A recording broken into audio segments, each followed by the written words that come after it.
Podcast Bichos Tagarelas. Com Fábio Marçal e Ricardo Berg e gente convidada. Olá, hoje dia 9 de abril de 2024, terça-feira, está no ar o podcast Bichos Tagarelas. E as principais manchetes de hoje. Na queda de braço com o Brasil, quem perde é o Musk. A empresa ficou 15 anos sem dar férias para a vendedora. E o Renato Rossi, nosso comentarista de automobilismo, fala sobre os carros da Tesla, que são extremamente caros. A Tesla que é do Musk. E a China vai lançar robotáxis autônomos já em 2025, robotáxis elétricos. E as notas econômicas sobre Bradesco, BV Financeira, Visa, HSBC, Ágora, entre outros gigantes que movimentaram seus zilhões de capital. E os condomínios, poderão expulsar moradores antissociais. E os condomínios, poderão expulsar moradores antissociais. É isso aí, está no ar o Bichos Tagarelas. Podcast Bichos Tagarelas. Pois é, esse Elon Musk aí, o bilionário lá dos Estados Unidos, uma vez eu ouvi uma entrevista do Nico Leles. Nico Leles é um cientista super renomado brasileiro que por muitos e muitos anos, mais de 20 anos, foi professor na Universidade de Duke lá nos Estados Unidos. E o Nico Leles falou, olha, se eu tivesse ganho do governo dos Estados Unidos o dinheiro que o Musk ganhou dos Estados Unidos, do governo, eu também teria criado a empresa de foguetes, teria comprado X, teria feito tudo isso daí. Então, a receita do Musk aí é bem controversa se nós formos olhar com lupa. E agora, hoje o jornal Valor Econômico fez uma publicação bem interessante sobre o que o Brasil interessa para o X, aí o Twitter, desse, vamos chamar de panaca, aí, imbecil, sei lá, alguma coisa desse gênero, esse Musk. Porque o que acontece? Ele está simplesmente afrontando a justiça brasileira, afrontando a nossa Constituição, e trata-se de um direitista aí de uma rede social. Por que o Alexandre de Moraes está fazendo isso com esse Musk? Porque a rede social dele é disseminadora de fake news. Então, chamar ele de panaca, que parece panqueca, né? Mas é isso aí, porque o cara denigre a Constituição brasileira ao simplesmente cuspir na cara dos nossos juízes. Isso não é bem assim. Mas o que o jornal Valor Econômico publicou hoje é sobre o valor do Brasil para o Twitter. E, inclusive, no balanço aqui feito pelo jornal, na análise, o Musk ele adquiriu o Twitter aí por 44 bilhões de dólares. E hoje essa rede social está valendo um terço apenas desse valor. Quer dizer, foi um péssimo negócio. Então ele está na bancarrota aí com esse Twitter, o X.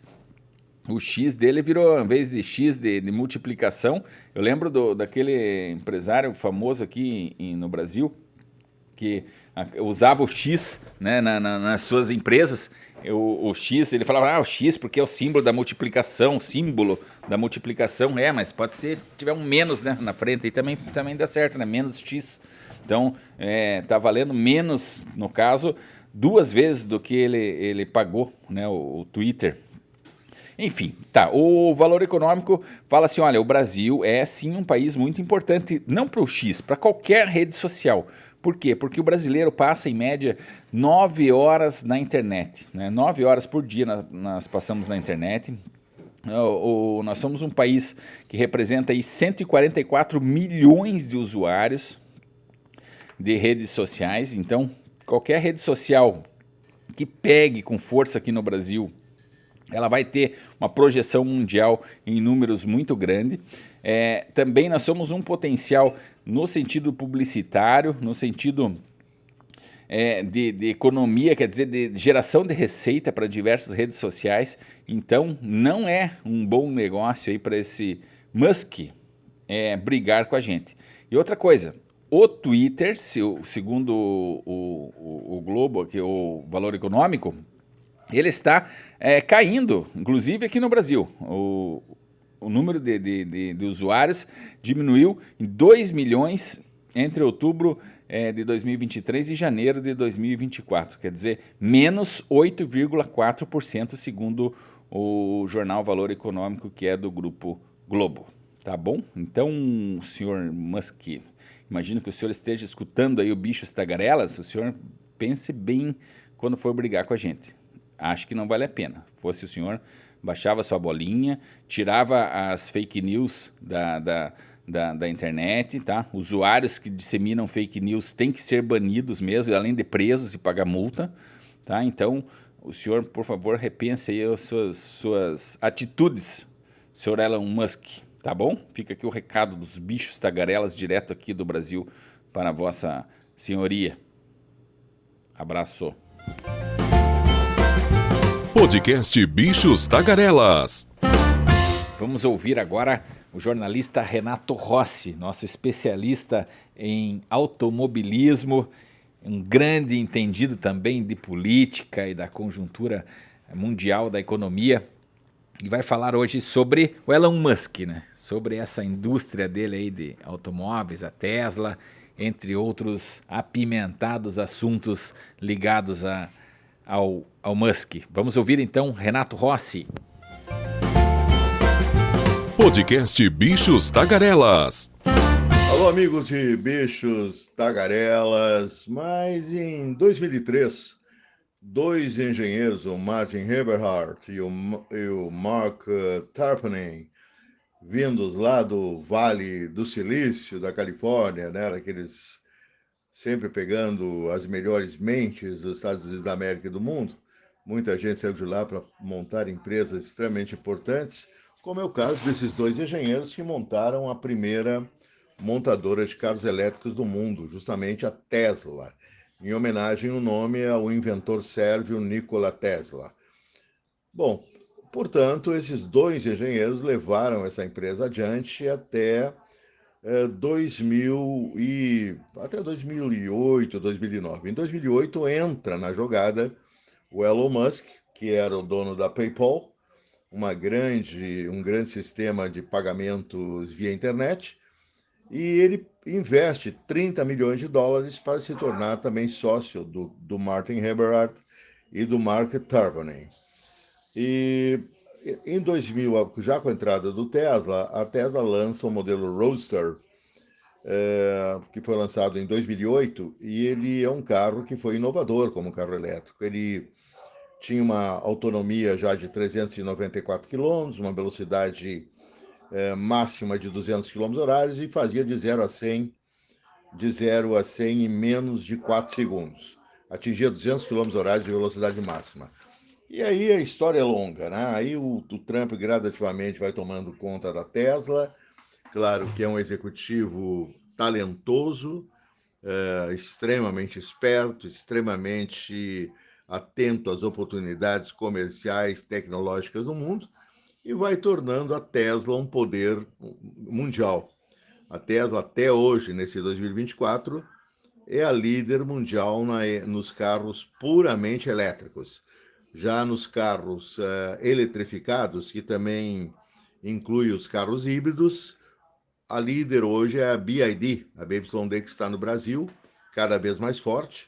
Começa a produzir carros elétricos aqui no Brasil já em 2025. Terá capacidade anual de até 200 mil unidades, a mesma capacidade que tem a sua rival na China e no Brasil, que é a Great Wall Motors, GWM, que também é outra potência, as duas com fábricas, a Great Wall com fábrica em Iracemápolis, ela reformulou totalmente a fábrica que foi da Mercedes-Benz, e a BYD com a fábrica lá em Camaçari, na Bahia, que foi da Ford, a Ford Fujona, que saiu do Brasil sem mais nem menos, culpando o sistema do Brasil, os operários do Brasil, a falta de produtividade pela grande prejuízo que eles tinham, alegado prejuízo de 200 milhões de dólares por ano. Não, não foi isso, né, dona Ford? A senhora colocou aqui no Brasil sempre executivos de segunda linha nos Estados Unidos, manteve um cara indefinidamente aqui como vice-presidente no Brasil, enquanto todos produziam produtos, inovavam nos produtos, veio a onda dos SUVs, a senhora só tinha para apresentar ao mercado aquele EcoSport, que chegou em um determinado momento, encheu o saco e não teve nada para substituir o EcoSport. Mas aí a Ford já estava enterrada no Brasil. Sobrou essa grande fábrica que eu visitei várias vezes, ficava sempre impressionado, primeiro com a tecnologia, com as grandes prensas, até silenciosas, e com toda a robótica que essa fábrica tinha, né? Mas produzia carros, convenhamos, de estatura tecnológica mediana, né? O carro Ducado, Fiesta, da própria Export, que poderia ter sido um produto melhor numa segunda geração e não chegou à segunda geração. E agora os chineses lá, né, espertíssimos, compraram a fábrica, também reformularam e vão ter uma enorme capacidade de produção. Por que eu estou falando nos chineses? Porque os chineses estão pressionando a marca norte-americana. Os chineses querem, principalmente a BYD, ela tem uma questão de honra de ser a primeira do mundo também nos carros puramente elétricos. Ela está cada vez mais próxima da Tesla. A diferença de unidades está daqui a um pouco se contando nos dedos. E a BYD pode ultrapassar a Tesla, que não vai bem nesse momento no mercado mundial. Ela pode ultrapassar a Tesla ainda até o final de 2024. Aí será a grande vitória da indústria automobilística chinesa. Sem dúvida nenhuma, essa indústria que se dedicou nos últimos 14, 15 anos somente à produção de veículos elétricos, uma produção fartamente subsidiada pelo governo comunista da China, que também é um governo que não está preocupado em comer criancinhas, né? Está preocupado com o poder econômico, né? A China é uma grande potência econômica, tem problemas enormes, né? O maior problema da China é não se desvincular do carvão como gerador de energia para o país, embora grandes esforços sejam feitos. Mas hoje quem chega numa cidade como Beijing, como outras grandes megalópolis, sente primeiro algo estranho. O país é silencioso. Por quê? Porque já tem milhões de carros elétricos em circulação. A meta da China é até 2025 ter mais de 60 milhões de carros elétricos circulando. Ou seja, isso está tendo um impacto positivo no meio ambiente. A Tesla, ela era até pouco tempo atrás, isso aí para a Tesla era fantástico, porque uma empresa norte-americana era líder do mercado chinês em carros elétricos.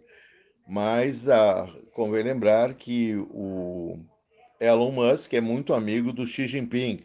Em termos de negócio, o Elon Musk não tem bandeira, né? Ele não é esquerda, nem direita, nem centro, nem fundos, nem altos. Ele é pragmático.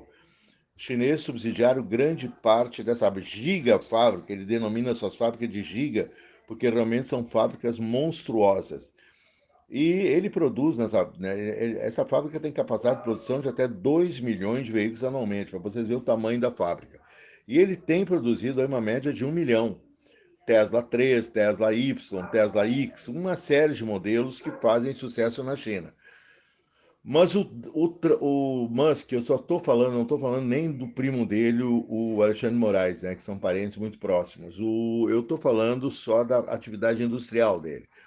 Realmente ele tem um valor muito grande nessa parte industrial de ter feito fábricas altamente tecnológicas, inclusive em associação com uma grande fabricante italiana de equipamentos pesados para montadores de veículos. Ele mandou construir uma giga também, tudo é giga, né? Uma mega prensa totalmente eletrônica, totalmente comandada pela inteligência artificial, que é capaz de moldar um carro da Tesla em 3, 4 minutos. Ele fecha uma carroceria num tempo recorde. Por isso que a Tesla tem uma capacidade de produção tremenda numa velocidade muito grande. Aliás, quem ficou muito impressionado com esta tecnologia de produção foi o ex-CEO da Volkswagen, que andou visitando lá, agora eu me esqueci o nome dele, ele andou visitando a fábrica da Tesla lá na Alemanha e tanto ele aplaudiu a fábrica que acabou perdendo o emprego. Agora quem está à frente é o Martin Bloom, que era o presidente da Ford e agora virou o CEO do grupo Volkswagen. Mas realmente é um modelo, né, em termos de produção, a efetividade e a competência da Tesla são inegáveis. Agora, tem todo esse lado, além do empresário bem-sucedido, convive um cara de uma personalidade que às vezes torna-se totalmente infantiloide, das bobagens que ele diz em entrevistas que ele dá para meios de comunicação internacionais, palpita em coisas que ele não conhece, ele tem uma ideologia que não se sabe exatamente a que ponto chega. Se sabe que nos Estados Unidos da América ele tem uma forte relação com os supremacistas brancos, ele já deu algumas opiniões bastante racistas, teve que depois se desculpar em tudo que era meio de comunicação, e tem um ego que não tem tamanho, né? Quer dizer, a coisa, eu acho que a luta isso já foi examinado até por psicanalistas. A luta do Musk é com ele próprio. É ele que estabeleceu uma meta para ele de ser o chefe do mundo, vestir um manto divino, né? Então, eu me lembro do bispo do Rosário, né, que era aquele doente mental que estava internado no manicômio do Rio de Janeiro e que construía um manto com restos que ele achava, e ele acabou fazendo uma obra plástica maravilhosa. Ele tinha um talento excepcional, ele tinha uma esquizofrenia paranoide, mas ele estava internado há anos nessa instituição e graças a uma psiquiatra brasileira, a obra de Bispo do Rosário foi aí colocada a nível mundial. A doença mental também cria, né? Tem essa. E ele ia olhando as obras dele, que são caóticas, mas impactantes, o próprio manto que ele criou um manto da vida dele, costurado com tudo que ele achava pelo caminho. E aquilo tinha um equilíbrio, embora um equilíbrio insano, mas era de grande beleza plástica. Confesso que eu sou admirador dessa obra do Bispo do Rosário. Que era um pobre marinheiro que, por questões de vida dura, acabou na insanidade mental, né? Mas o Trump não tem vida dura. O Trump tem vida mole, fala muita besteira e, ao que parece, tem um ego incontrolável. E essas ligações muito perigosas que ele tem com grupos supremacistas de extrema-direita, embora ele não se autodefine como nada. Ninguém sabe se ele é um extremista de direita, se ele é maneirado, se ele é apenas um oportunista e um pragmático, mas está cometendo erros que vêm justamente dessa falta de nenhuma censura, né? Ele acha que, como dono do Twitter, e rico do jeito que ele é o dono do mundo, ele pode fazer e falar o que ele quer. E agora, essa interferência dele na lei brasileira é algo realmente muito deprimente. Aliás, os críticos de Elon Musk têm alertado que ele se perdeu, ele começou a entrar, ele enlouqueceu com esse Twitter, o X. Ele começou a realmente ter um poder, se sentir dono de um poder global que ele não tinha. Então, imagina-se o poder que ele tem colocando lá, tweetando do jeito que ele tweeta na sua própria plataforma. Isso tem uma repercussão global. Isso deve fazer muito bem para o ego deturpado que ele tem. Então, os críticos e aqueles que estão alertando que enquanto ele se perde pelas tabelas nessas brigas inúteis, que não são dele, ele deixa de administrar bem e dá mancadas incríveis na Tesla.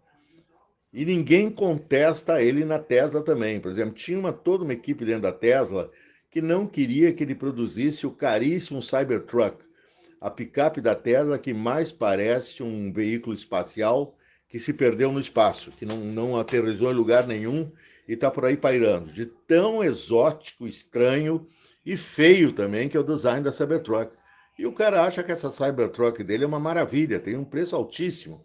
Custa mais de US$ 100.000 a unidade no modelo mais sofisticado, que tem motor que chega a alcançar mais de 600 HPs, tração 4x4. Ela é feita toda de aço inoxidável, que não é um metal apropriado para a indústria automobilística. Por exemplo, ele não admite nenhuma famosa chapeação, que se diz aqui no Brasil, né? Ou seja, na questão da colisão, ele não pode ser nem consertado. E ele botou bilhões nesse plano do Cybertruck. O Cybertruck não está vendendo em principais mercados mundiais como ele queria. Por exemplo, é um fracasso de vendas na China. Já está no mercado, não está aqui para nós. Aqui já chegaram algumas unidades, sendo vendidas a mais de R$ 2 milhões lá em São Paulo, onde tem uma importadora que importa carros da Tesla. Então ele não ouviu ninguém, ele segue pelo caminho dele.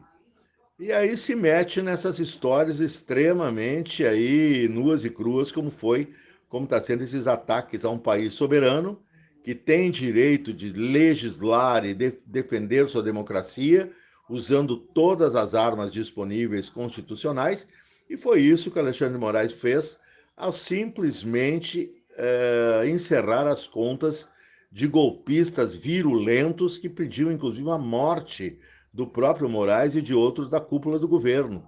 Você sabe que essas induções à morte, elas acabam tendo resultados terrivelmente negativos. Tem gente que vai lá e segue as orientações.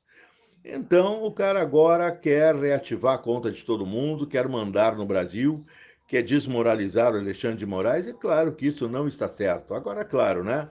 A extrema-direita já está deitando e rolando com essa história toda. Estão botando esse Trump lá no céu, como botaram de uma forma inadvertida, completamente estúpida, o assassino Netanyahu, né? Nem os judeus mais lá de Israel aguentam o Netanyahu. Querem botar o Netanyahu para o olho da rua. Agora, a direita brasileira adora o cara. E agora passou também a colocar esse Musk, aliás, caras que nem sabem o que o Musk fez, num altar, porque ele atacou Alexandre de Moraes, que é o grande inimigo dessa extrema-direita. Novo encontro com vocês amanhã. Podcast Bichos Tagarelas. Pois é, a gente ouve muito, né, dos pais, principalmente, e sei que é uma questão cultural. Os japoneses também, que tem muito essa cultura de trabalho, mas o que precisamos pensar? Será que está certo ser workaholic, como se diz, né, usando uma palavra bem assim, da moda, né? Uma palavra... Workaholic quer dizer aquela pessoa que trabalha loucamente, intensivamente, o tempo inteiro, só pensa em trabalho, e acaba ficando doente por causa disso. Bom, enfim, será que não vale a pena um equilíbrio? Aliás, eu já tenho a minha resposta, né? Com certeza vale a pena um equilíbrio. Eu tenho tido a experiência de fazer trabalhos home office. Acabam vários dias que trabalho mais do que se tivesse dando expediente lá em determinado lugar. Porque em casa o computador sempre à disposição e tal, então eu tenho que inclusive me controlar para não passar excessivamente da carga horária média, vamos dizer assim. Mas é preciso buscar esse equilíbrio. Eu tenho gostado bastante dessa experiência do home office, apesar de que trabalho às vezes e muitas vezes em média 10 horas por dia. Mas tudo bem. Não perco tempo com logística, por exemplo, indo para lá e para cá e tal. Por que eu estou trazendo esse assunto? Porque o Tribunal Superior do Trabalho acabou de dar uma decisão aqui, um referendo na justiça sobre uma vendedora que ficou 15 anos sem férias. É isso mesmo, 15 anos a criatura de Deus trabalhou sem tirar férias. Ao menos foi o que ela argumentou e conseguiu convencer lá os juízes. Então, a sexta turma do Tribunal Superior do Trabalho condenou a empresa chamada Nordil Nordeste Distribuição e Logística a pagar aí uma indenização. Fica essa reflexão, né? 15 anos sem férias. Pois é, e valeu a pena tudo isso? Sabe quanto ela vai receber de indenização? Vamos lá, 1 minuto para vocês pensarem. Quanto? Não, 1 minuto é muito. 50 mil reais. Ela vai receber 50 mil reais. 50 mil, você compra um carro, um Chevette. Compra um Chevette, para quem é velho sabe do que eu estou falando. Compra um Kwid, tá? Um Kwid, um moderninho Kwid aí usado. Então, valeu a pena ficar 15 anos sem tirar férias para trocar toda essa vida, né? Uma vida, né, de 15 anos por causa de um Chevette? Olha, temos que repensar esse nosso modo de trabalho, hein? Podcast Bichos Tagarelas.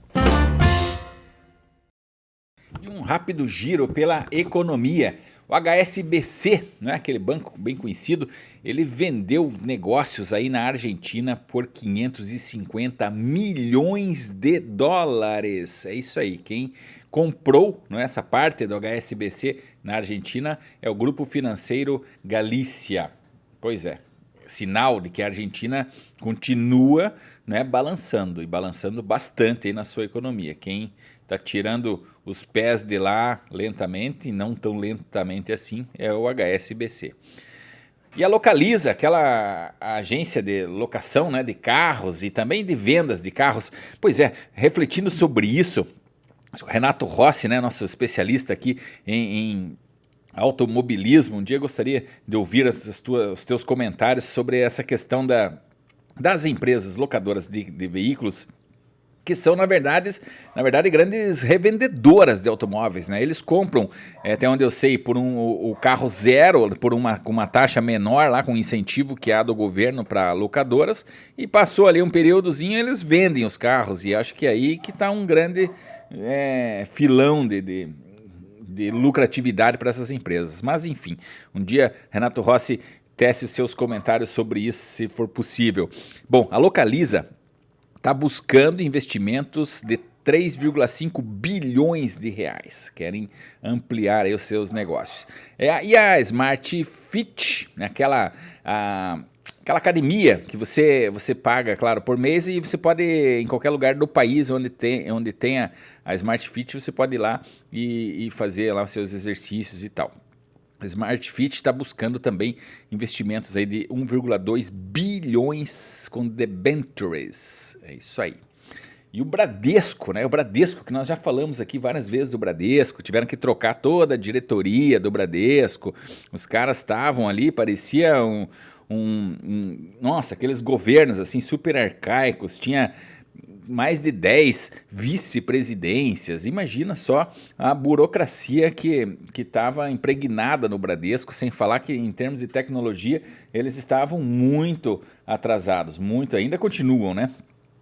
Mas estão investindo em tecnologia, eles já trocaram, né, inclusive o CEO, enfim, os mandatários lá do Bradesco caíram, né, foram mandados embora, né, despedidos, e o Bradesco está tentando se recuperar. E a notícia, então, de finanças hoje sobre o Bradesco é que eles conseguiram uma parceria, aí, fizeram uma parceria com a BV Financeira. E o que aconteceu? Após, então, essa parceria com o Bradesco, entre o Bradesco e a BV transferiu clientes da sua corretora para a Ágora. Então, temos que analisar aí essa situação aí para quem está investindo no Bradesco, quem está investindo na BV. E a novidade é que a BV, parceira do Bradesco, tá? Simplesmente transferiu seus clientes para a Ágora. Bom, quem é do mercado financeiro aí, que preste atenção onde está colocando o seu dinheirinho. E o cartão Visa, o famoso Visa. Eu tenho um amigo que ele é brasileiro, ele é vice-presidente do Visa para a América Latina, mora lá nos Estados Unidos, um muito querido. Ele que veio da família da Mate Leão, né, lá em Curitiba. Enfim, só por lembrança aqui do amigo. O Visa, ele criou o Cobold. Cobold é uma plataforma de pagamentos entre empresas. É isso aí. Vamos ver o que dá aí com esse Cobold, esse passo gigante, né, da enorme Visa. Podcast Bichos Tagarelas. Se você tem uma dívida do FIES, faça como a Gleiciana, moradora do Distrito Federal. Renegocie sua dívida pelo aplicativo do seu banco. Eu sou a única dos meus irmãos que conseguiu fazer faculdade. O FIES significou a realização de um sonho. Não consegui conciliar os estudos, o trabalho e os cuidados com a minha filha. Então não consegui pagar as prestações. E agora eu posso continuar investindo na minha família e no meu negócio com muito mais tranquilidade. Para ajudar mais de 1 milhão de brasileiros endividados com o FIES, o governo federal, por meio do Ministério da Educação, criou o Desenrola FIES, que concede descontos de até 99% no saldo devedor. Faça uma simulação pelo aplicativo do Banco do Brasil ou da Caixa. Juntos, vamos reconstruir o seu futuro. Ministério da Educação, Brasil, União e Reconstrução, Governo Federal. Podcast Bichos Tagarelas. Pois é, morar em condomínio não é tão fácil. Pode ser, né, fácil, mas nem sempre, nem sempre. Imaginem só a situação de uma condômina que fazia festas no seu apartamento. Isso aconteceu em Osasco, interior de São Paulo, na região metropolitana da nossa capital. E o que acontecia? Ela promovia festas no apartamento, mas festas de arromba mesmo. E aí, inclusive, dividia o valor da multa do condomínio entre os participantes das festas. Já estava incluso lá o valor da multa. Então, ela não estava nem aí para os outros, né? Para os outros moradores e para as regras do condomínio, né? Simplesmente não... Dane-se todo mundo, né? Tocava o terror lá, como se diz. Mas há outros tipos de confusão, as mais variadas, né? Esses dias ainda li de uma família que usava o corredor de uso comum ali dos apartamentos como varal. Colocou um varal, esticou uma cordinha da sua porta até lá, vamos dizer assim, naquela casinha de extintor de incêndio, esticou lá uma corda e pendurava roupas. Imagina só você chegar no teu prédio e tá lá um monte de roupas penduradas no corredor. E recorrente, a pessoa não desistia e fazia aquilo ali o tempo inteiro.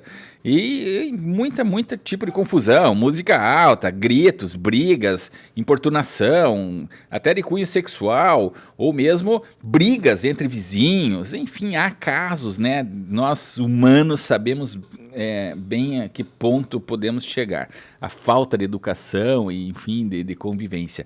Mas, todavia, portanto, também nos organizamos, né? E hoje a jornalista Adriana Aguiar, ela que é lá de São Paulo, Adriana Aguiar trabalha no jornal Valor Econômico, ela fez um apanhado muito interessante sobre isso, sobre esse assunto. Eu imagino que a Adriana Aguiar esteja também passando por algumas situações em seu condomínio e ela foi estudar a fundo. E olhem só, existe em tramitação no Congresso Nacional, né, uma alteração aí no Código Civil que prevê a expulsão de condômino chamado antissocial. E vejam que interessante, já existe essa lei em alguns países. É o Brasil que não tem uma regulamentação clara, assim, que expulse. Apesar de que, se o condomínio entrar na justiça e tal, um juiz excepcionalmente pode prever a expulsão. Mas não que seja uma questão deliberada em assembleia, por exemplo. Mas os congressistas brasileiros estão analisando então essas alterações para que os condôminos antissociais possam ser expulsos.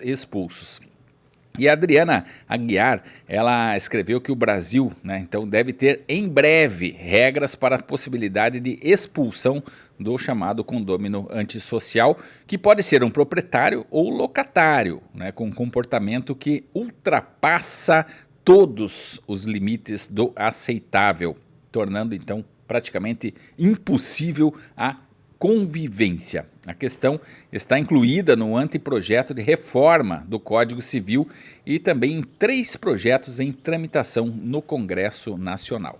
Então, você, morador de apartamento, poderá estar em breve coberto aí por lei que prevê que vai prever que a própria Assembleia determine pela expulsão de determinados moradores. Alguns países aí, para vocês saberem, eu não sabia, que já existem leis assim sobre isso. Argentina, aqui os nossos irmãos, a Espanha, a Alemanha, Suíça, México e Guatemala. Isso já está previsto lá na lei. Tá bom? Quem sabe teremos mudanças aí em breve. Nossa, aquelas pessoas que ficam arrastando móveis para lá e para cá. Muda. A cama que hoje está aqui muda para o outro quarto, arrastando. Não. Ninguém merece isso daí. Ou jogando bola. Imagina, você está estudando e tal, daí tá as criaturas ali em cima jogando bola, né? No teu teto, né? Então, realmente, infelizmente, devido à falta de educação, precisamos de leis, né? Leis e punição e tal. Porque se tivéssemos uma educação evoluída, não precisaríamos desse tipo de lei, mas infelizmente é necessário. Podcast Bichos Tagarelas. Tecnologia, né? Nós estamos aqui discutindo as questões trabalhistas ali dos motoristas de aplicativos, de entregas, né? O pessoal todo reivindicando seus direitos, o governo tentando fazer uma organização, digamos assim, trabalhista dos direitos, e os funcionários e motoristas se rebelando, alguns aceitando, outros não, enfim, não é fácil trabalhar aí como Uber, por exemplo, que é a mais famosa, mas enfim, não é só Uber 99, enfim, vários outros. Mas enfim, estamos discutindo esse assunto, né, as questões trabalhistas, os direitos e encargos e deveres para lá e para cá. Vejam só, altas empresas de tecnologia estão prevendo já para 2025, quer dizer, ano que vem, o lançamento dos robotáxis. É isso aí. A chinesa Didi e a GAC lançarão robotáxis elétricos para aplicativos de transporte de passageiros.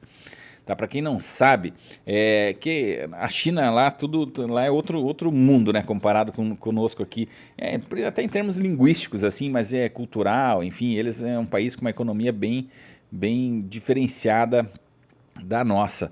Então, para nós aqui, o Uber é famoso. Lá não é Uber que é o famoso. Lá eles têm um transporte, o aplicativo deles lá chama-se Didi Global. Didi Global.